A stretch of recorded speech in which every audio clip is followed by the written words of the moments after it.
Assalamualaikum warahmatullahi wabarakatuh. Innal hamdalillah nahmaduhu wa nasta'inuhu wa nastaghfiruh wa na'udzu billahi min shururi anfusina wa min sayyiati a'malina. Man yahdihillahu fala mudilla lahu ومن يضلل فلا هادي له. أشهد أن لا إله إلا الله وحده لا شريك له وأشهد أن محمدا عبده ورسوله وبعد. Kita melanjutkan dalil-dalil tentang khamsununat, tentang 5 nun. 5-5-nya dimiliki oleh Ahlus Sunnah, sementara Jahmiyah, Jabariyah, Mu'tazilah, Asy'ariyah, Maturidiyah dan lain-lain hanya punya 4 nun. Ada yang cuman punya 3, ada yang cuman punya 2, bahkan ada yang hanya punya 1 nun, yaitu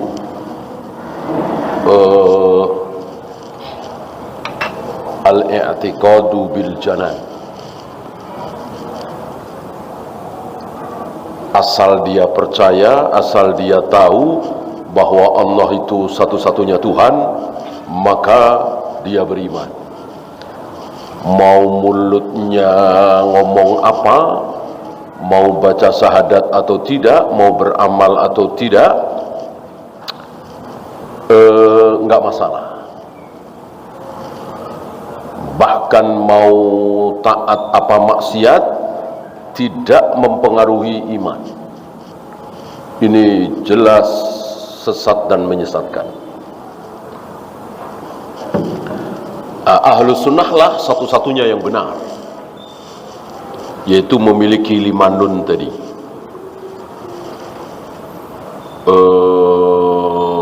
Al-qawlu bil lisan, mengucapkan syahadat dengan lisannya, kemudian syahadat itu betul-betul diyakini dalam hatinya, kemudian dia beramal dengan solat, saum, zakat, haji, jihad, dan seterusnya. Kemudian meyakini bahwa iman itu bertambah dengan melakukan ketaatan-ketaatan. Dan satu lagi, meyakini bahwa iman berkurang dengan melakukan maksiat. Inilah satu-satunya yang benar, yaitu Ahlus Sunnah. Ya, kita sampai kepada ayat tilkar rusulu faddalna ba'dahum ala ba'din.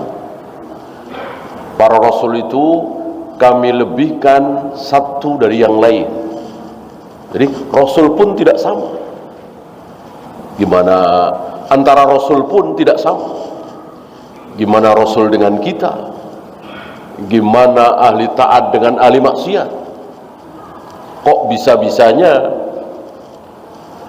si Murji'ah mengatakan imannya Abu Bakar dengan imannya seorang pelacur sama-sama beriman. Sama-sama beriman, betul. Tapi kalau kadar imannya salah, ya jelas salah. Kadar imannya sama, ya jelas salah. Tentu kadar imannya tidak sama antara Abu Bakar dengan seorang pelacur. Jangankan seorang pelacur, antara Abu Bakar dengan Imam Syafi'i tidak sama. Bahkan antara Abu Bakar dengan Umar berbeda. Ini sama-sama Nabi, sama-sama Rasul. Tilkar rusulu faddalna ba'dahum ala ba'din. Para Rasul itu kami lebihkan satu dari yang lain.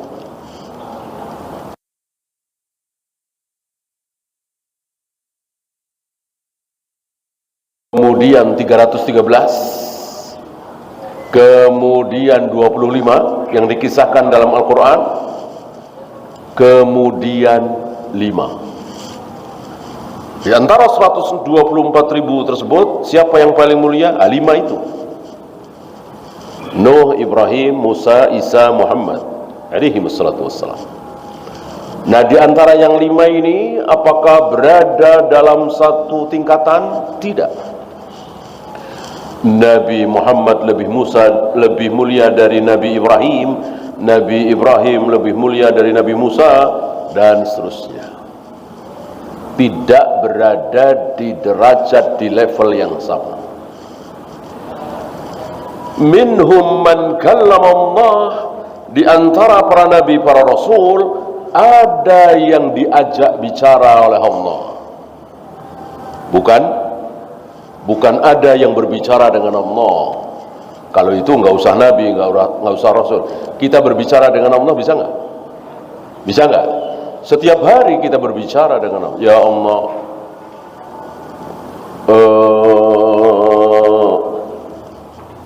aku lapar ya Allah, berikan aku makan, berikan aku rizki.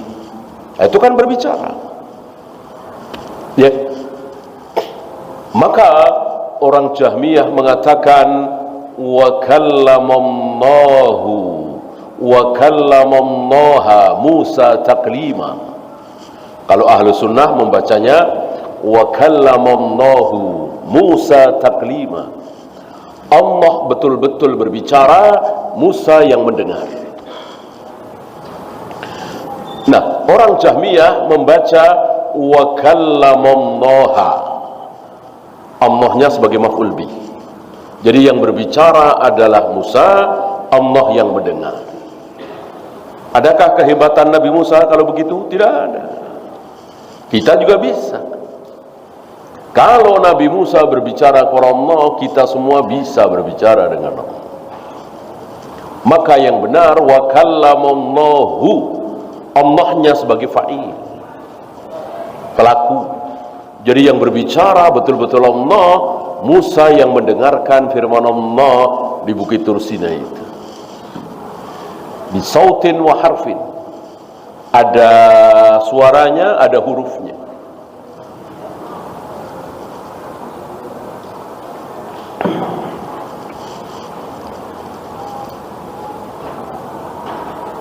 Cuma Nabi Musa yang pernah mendengar suara Allah berbicara, cuma Nabi Musa? Tidak. Nabi pun mendengar. Bahkan Nabi Ibrahim, bahkan Nabi Adam, ada beberapa nabi yang pernah mendengar suara Allah. Bukan cuma Nabi Musa.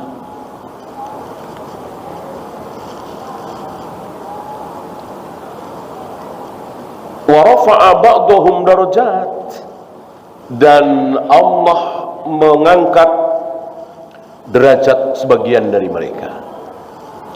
Wa ataina Isa ibn Maryam al-bayyinat, dan Allah berikan kepada Nabi Isa bin Maryam yang tidak punya ayah, yang tidak ketahuan ayahnya, atau yang ayahnya tidak sah,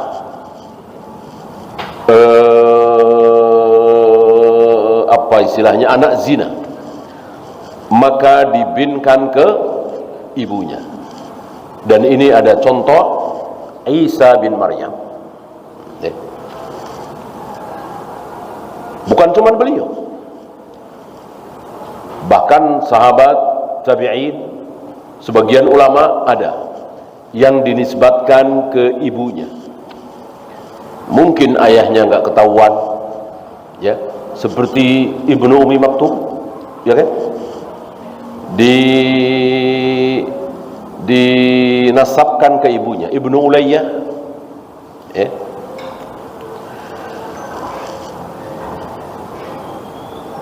Al-bayyinat, yang dimaksud mukjizat,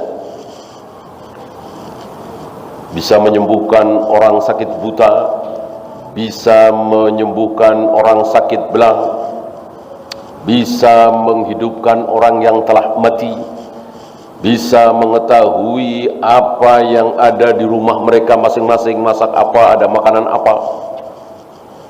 Dan ini semua adalah mukjizat, tidak boleh ditiru. Buat apa mukjizat kalau boleh dan bisa ditiru? Maka apa yang dilakukan oleh Nabi, kalau itu merupakan tibbun nabawi, boleh dicontoh, boleh ditiru.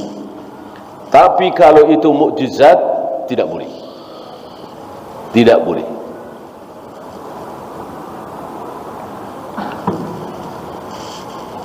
Seperti ludah Nabi menyembuhkan penyakit mata Ali bin Abi Thalib dalam hitungan detik.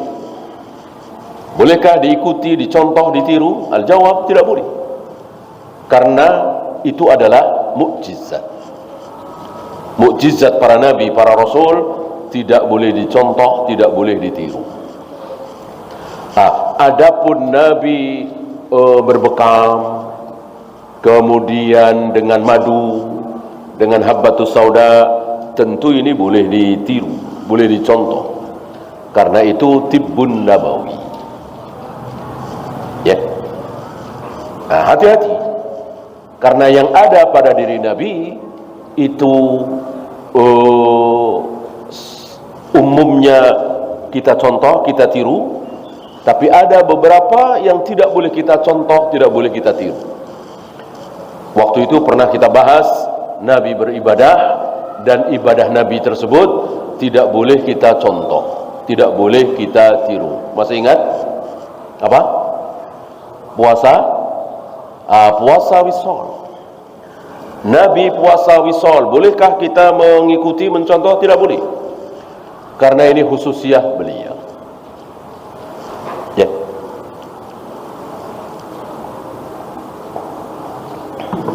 Tidak banyak memang, tapi ada.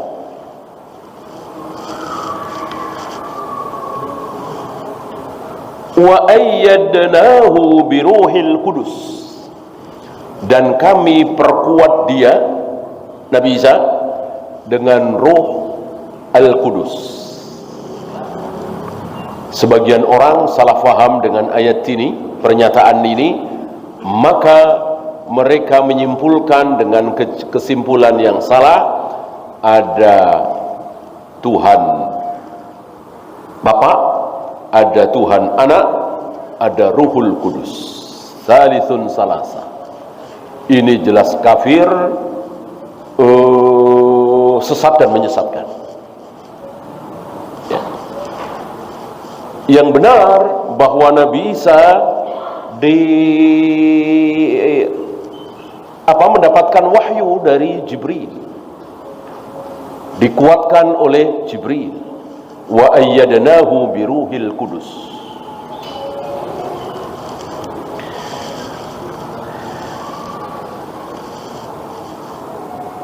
La yastawi minkum man anfaqa min qablil fatah. Ini sahabat, ya. Yang tadi surat Al-Baqarah, ini surat Al-Hadid. Tidak sama di antara kalian yang menginfakkan hartanya sebelum Futuh Mekah dengan setelah Futuh Mekah, tidak sama. Padahal sama-sama sahabat, sama-sama sholat di belakang Nabi, sama-sama berjihad bersama Nabi, sama-sama dijamin masuk surga. Tetapi keutamaannya berbeda, yang berinfak sebelum Futuh Mekah dengan setelah Futuh Mekah. Setelah Futuh Mekah, apa yang terjadi? Yadkhuluna fi dinillahi afwaja. Manusia berbondong-bondong masuk Islam. Baguskah? Bagus. Muliakah? Mulia. Tapi tidak sebagus, tidak semulia yang sebelum Futuh Mekah sudah beriman. Menanggung penderitaan, dicaci, dimaki, diusir, disiksa, ya, dihujat, bahkan dibunuh.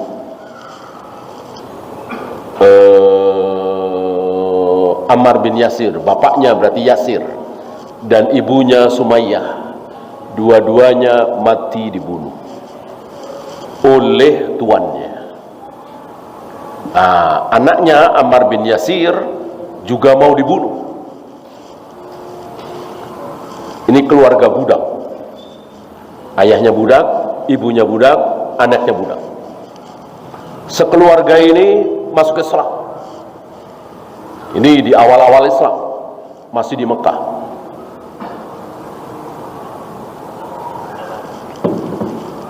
Maka disiksa habis-habisan. Ayahnya mati dalam siksaan itu, ibunya juga, tinggal anaknya Ammar bin Yasir. Demi menyelamatkan nyawanya supaya tidak dibunuh, Ammar terpaksa mengucapkan Latta Uzza, Latta Uzza. Dengan ucapan ini kafir Quraisy, tuannya menghentikan siksaan itu. Ya. Dan awalnya Ammar bin Yasir ketakutan, jangan-jangan sudah menjadi kafir. Ternyata tidak. Justru turun ayat yang menyatakan Allah mengampuni. Ila man ukriha wa qalbuhu mutmainnun bil iman. Orang yang terpaksa kafir, sementara hatinya teguh dengan keimanan, artinya terpaksa demi menyelamatkan nyawanya, maka Allah ampuni. Dari sini keluar hukum bahwa orang yang terpaksa minum khamar, terpaksa berjudi, bahkan terpaksa mengucapkan kalimat kufur, Tuhan ada 3 misalnya, demi menyelamatkan nyawa. Kalau tidak mengucapkan seperti itu, mati dia, dibunuh dia, ditembak. Bolehkah? Boleh. Dalilnya adalah Ammar bin Yasir. Ya. Oleh karena itu, ketika Imam Ahmad bersikeras untuk tetap mengatakan bahwa Al-Quran kalamullah, bukan makhluk. Al-Quran bukan makhluk, Al-Quran adalah ucapan Allah, dan disiksa habis-habisan di penjara. Sebagian sahabat-sahabat beliau menyarankan, bagaimana kalau Anda mengikuti Ammar bin Yasir? Kan boleh, seperti kami-kami. Semuanya terpaksa mengucapkan Al-Quran makhluk, Al-Quran makhluk. Ulama-ulama Ahlus Sunnah hari itu terpaksa, karena Khalifah Al-Ma'mun luar biasa keras sekali terhadap orang yang mengatakan bahwa Al-Quran bukan makhluk. Khalifah Al-Ma'mun terkena subhat oleh Ibnu Abi Du'ad dan orang-orang Ahlul Kalam bahwa Al-Quran itu makhluk, bukan kalamullah. Nah, sahabat-sahabat beliau, sahabat-sahabat Imam Ahmad, mengambil contoh Ammar bin Yasir. Kenapa Anda tidak mengikuti seperti Ammar bin Yasir? Kita mengikuti Ammar bin Yasir terpaksa. Jawaban Imam Ahmad, yang menimpa aku tidak ada apa-apanya dengan yang menimpa Ammar bin Yasir. Ammar bin Yasir ayahnya mati dibunuh, ibunya Sumayyah mati dibunuh, aku tidak. Biarkan aku tetap mengatakan bahwa Al-Quran adalah kalamullah, bukan makhluk, dan siap menghadapi siksaan. Walillahilham, Allah selamatkan beliau, Allah matikan Khalifah Al-Ma'mun. Walaupun penggantinya anaknya tidak jauh berbeda, penggantinya lagi tidak jauh berbeda, pengganti berikutnya lagi berbeda. Al-Mutawakkil billah itu berbeda, rujuk kepada Ahlus Sunnah. Itu dia. Kenapa yang masuk Islam, berjihad, berinfak sebelum Fatuh Mekah lebih mulia? Yaitu tadi, tantangannya luar biasa. Masuk Islam ketika Islam itu masih lemah, ketika kaum muslimin belum punya kekuatan. Nah, setelah Fatuh Mekah kembali. Islam jaya, Islam menang. Justru musuh-musuh Islam semakin takut, merasa takut dengan kaum muslimin, dan tokoh-tokoh kafir Quraisy masuk Islam. Sampai anaknya Abu Jahal, siapa? Ikrimah. Ya.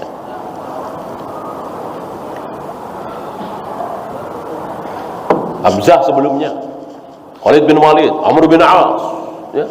Istilah habislah. Kalau istilah kita bangkrut, kafir Quraisy ini bangkrut karena tokoh-tokohnya masuk Islam.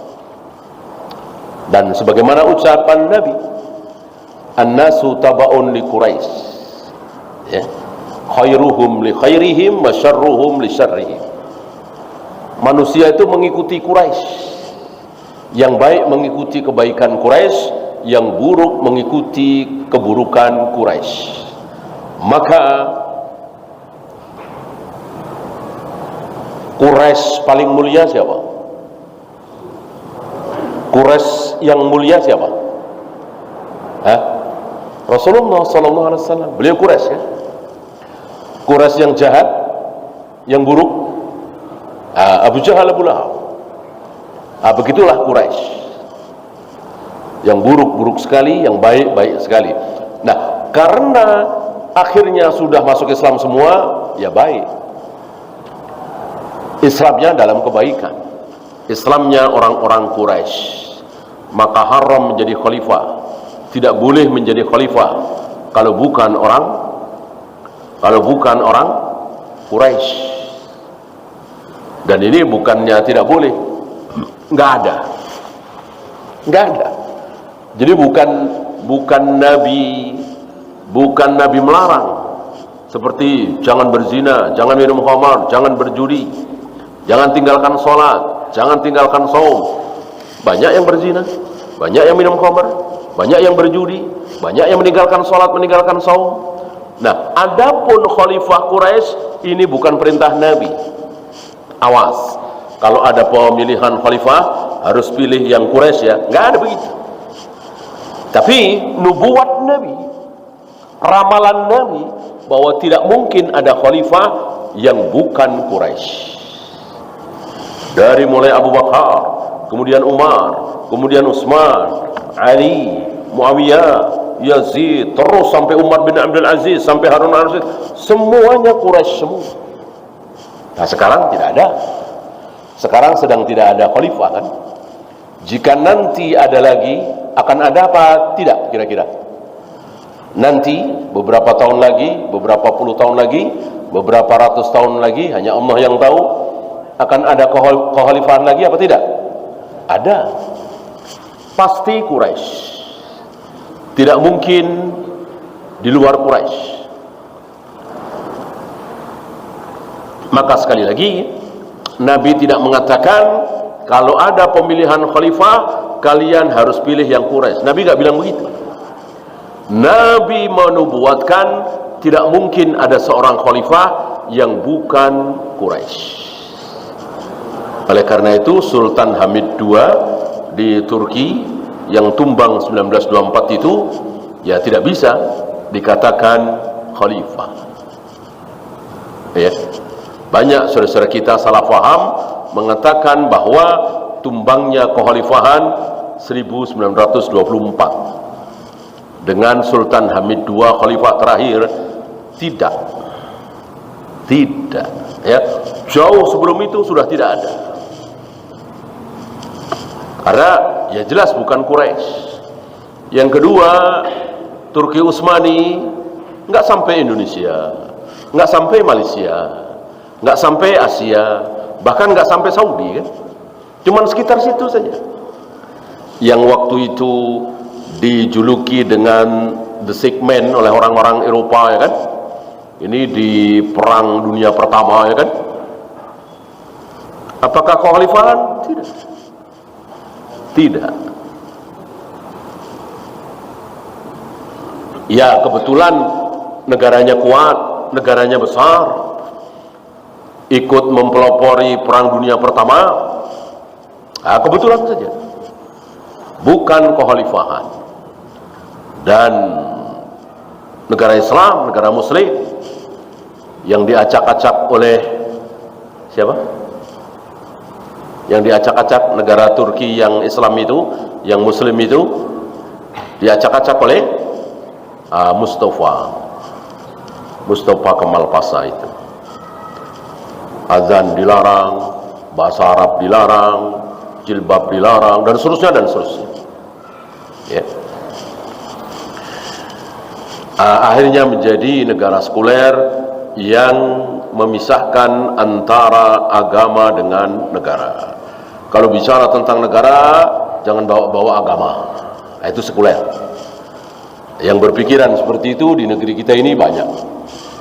Banyak tokoh di negeri kita ini, walaupun dia Muslim, kalau berbicara tentang pemerintahan, tentang konstitusi, tentang parlemen, tentang kabinet, jangan bawa-bawa Islam.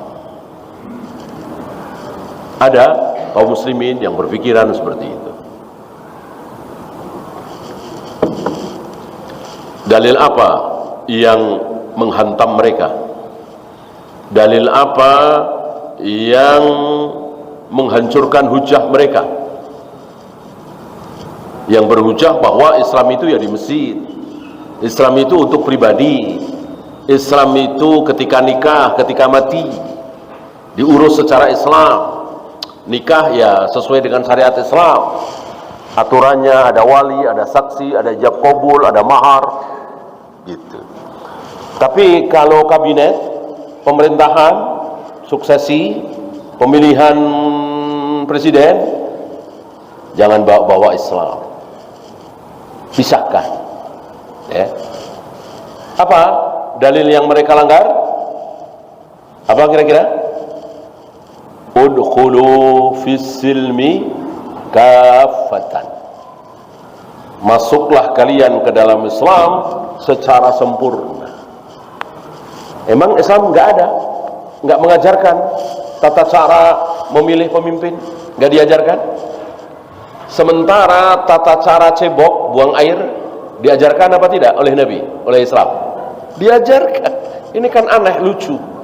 Tata cara buang air diajarkan, tata cara memilih pemimpin nggak diajarkan. Aneh seaneh-anehnya.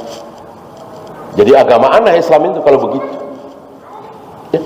Islam mengajarkan, bahkan mencontohkan bagaimana cara memilih seorang pemimpin, dan dicontohkan pertama kali oleh Abu Bakar. Dan luar biasa, tanpa biaya, istilah kita 0 rupiah, untuk memilih seorang pemimpin dalam Islam. Beda dengan hari ini, bukan miliaran lagi, triliunan habis hanya untuk pergantian seorang presiden, hanya untuk pergantian seorang gubernur, wali kota. Miliar, mubazir besar-besar. Ya. Adapun cara Islam murah sekali dan mudah sekali. Dan jika memakai cara Islam ini, tidak ada cacian, tidak ada makian, karena tidak ada kampanye, tidak ada hujatan, tidak ada fitnah, tidak ada bikin macet jalanan, tidak ada. Tahu-tahu sudah terpilih, sudah jadi. Dan itu nikmat. Ya.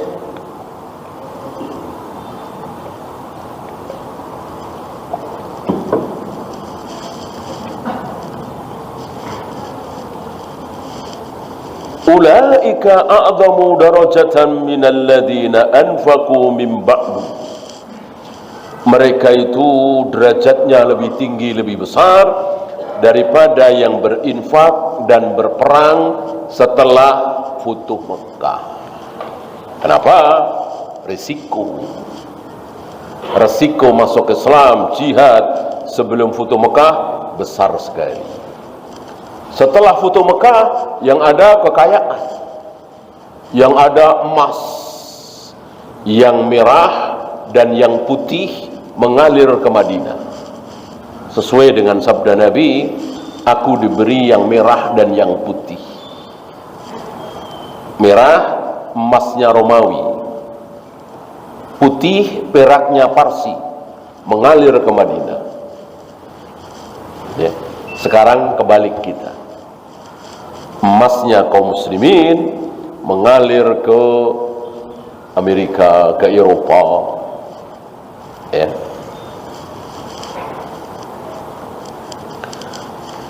La yastawil qa'iduna minal mu'minina ghairu ulid darar. Ini tentang orang-orang yang berjihad.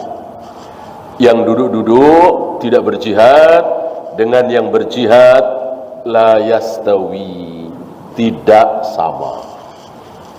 Ini sekali lagi menghancurkan pendapat dan ucapan orang-orang Murji'ah. Sama. Mau jihad, mau tidak, mau sholat, mau tidak, mau maksiat, mau tidak, iman sama. Karena kata mereka, iman tidak naik, tidak turun, tidak bertambah, tidak berkurang. Karena iman adalah percaya. Percaya kok bisa nambah? Percaya ya sudah, percaya, titik. Ya. Mereka lupa dengan penjelasan kita kemarin. Apa masih ingat? Ada berapa? Ada 3. Apa? Ilmul yakin, kemudian ainul yakin, yang tertinggi hakul yakin. Ya. Apakah ilmul yakin itu yakin? Iya. Apakah ainul yakin itu yakin? Iya. Apakah hakul yakin itu yakin? Iya. Tetapi berbeda keyakinannya. Ilmu yakin sekedar ilmu saja, belum lihat, belum merasakan. Adapun ainul yakin sudah lihat langsung. Nah, hakul yakin betul-betul sudah merasakan.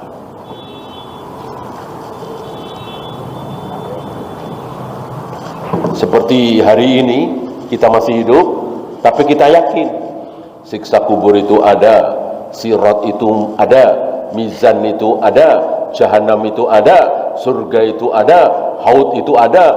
Kita sebatas ilmu yakin. Berilmu kan dari Al-Quran dan Sunnah. Ainul yakin belum. Kita belum lihat seperti apa itu haud, Jahannam, surga, sirat, mizan. Kita belum ainul yakin. Apalagi hakul yakin. Kita belum merasakan segarnya air haud telaga Nabi alaihi salatu wassalam. Kita belum merasakan lezatnya makanan minuman surga. Belum hakul yakin. Adapun ilmu yakin sudah. Karena kita yakin betul, tidak ragu sedikit pun tentang adanya surga, neraka, haud, sirat, mizan dan seterusnya.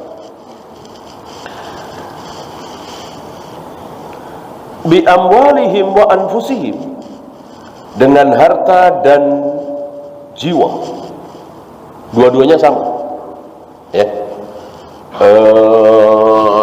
Tentang jihad tadi ya, sebelum Futuh Mekah, setelah Futuh Mekah, sama-sama dengan harta, dengan jiwa, tapi tetap keutamaannya berbeda.